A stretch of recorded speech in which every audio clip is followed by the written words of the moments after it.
90% लोक पैसा इनकम करती किंतु मास शेष को बैंक अकाउंट जीरो हो जाए। तमें भी इनकम करुच कि मास शेष को तुम अकाउंट जीरो हो जाए। ये भिडियोटी केवल आपण ये भिडियोटी फास्ट टू लास्ट जाए देखो आप सब कारण जानते जो बैंक अकाउंट जीरो हो जाए।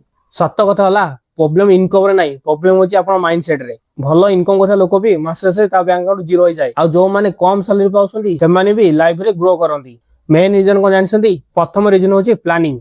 बहुत लोग सैलरी पाइले प्रथम खर्च करती, शेष जहाँ बंची जाए ताकू सेव करती कि शेष आपको किसी बचेनी ताले आप सेविंग भी जीरो हो जाए।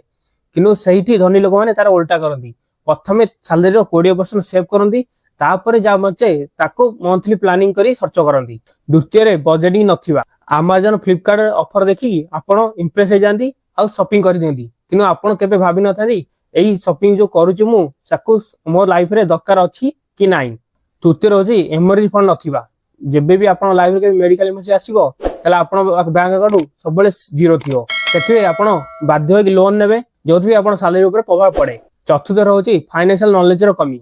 आम मानकू केबे भी स्कूल रे या कॉलेज रे या फैमिली को मेंबर भी फाइनेंशियल नॉलेज विषय केबे भी पढ़े ना दी कि सिखे ना दी, जोथि पई आमे जत्ते इनकम कले भी आम सैलरी रो किछि भी आमे सेव करि पाउने। और ए सब सॉल्यूशन पई आपण ई चारटा जिंस को चेंज करिया पड़िबो।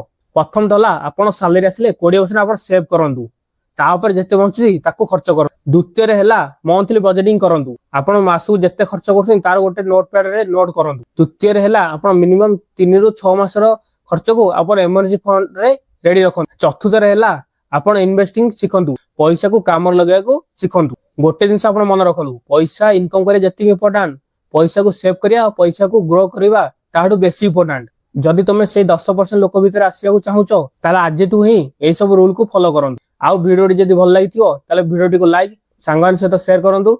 आउ एमिति फाइनेंशियल वीडियो देखिया पई हम चैनल को फॉलो करंतु।